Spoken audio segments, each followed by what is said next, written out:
একটা সমস্যা হয় যে এই যে মার্কার পেন দেখছো, মার্কার পেনটাকে দীর্ঘদিন খোলা অবস্থায় রেখে দিলে বা কালি ফুরিয়ে গেলে একটা সময় লেখা নেয় না, শক্ত হয়ে জমে যায়।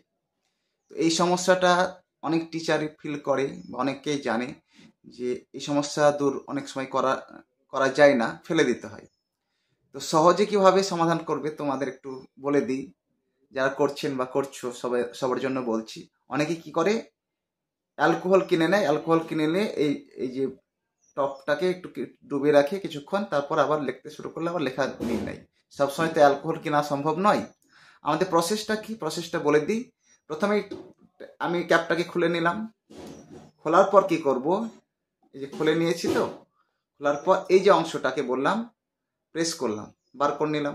ওকে, বার করে নিলাম, উল্টো দিকে ভরে নিলাম, উল্টো দিকে ভরে আবার ইনপুট করে দিলাম। এই দিকটা লেখা যাবে, কিন্তু এই দিকটা লেখা আমি বলছি না, এটা লেখা যাবে, লেখা যাবে, অসুবিধা নেই। এইভাবে রেখে দিলাম। কতক্ষণ রেখে দেবো, অন্তত এরকমভাবে টাইট করে রেখে দাও, অন্তত 4 থেকে 5 ঘন্টা রেখে দাও। এর মধ্যে কালি আছে, কালিটা কি করবে, যে টপ পয়েন্টটা উপর প্রান্তে ছিল শেষ প্রান্তে চলে গেছে। কিছুক্ষণ অনেকক্ষণ শোষণ করার পর এখানে তো অ্যালকোহল থাকে, সেই অ্যালকোহলের সঙ্গে শক্ত কালিটা আবার দ্রবীভূত হয়ে যাবে, গলে যাবে। তারপর আবার ক্যাপটাকে খুলে আবার যেরকম পজিশন ছিল সেই পজিশনে করে নাও।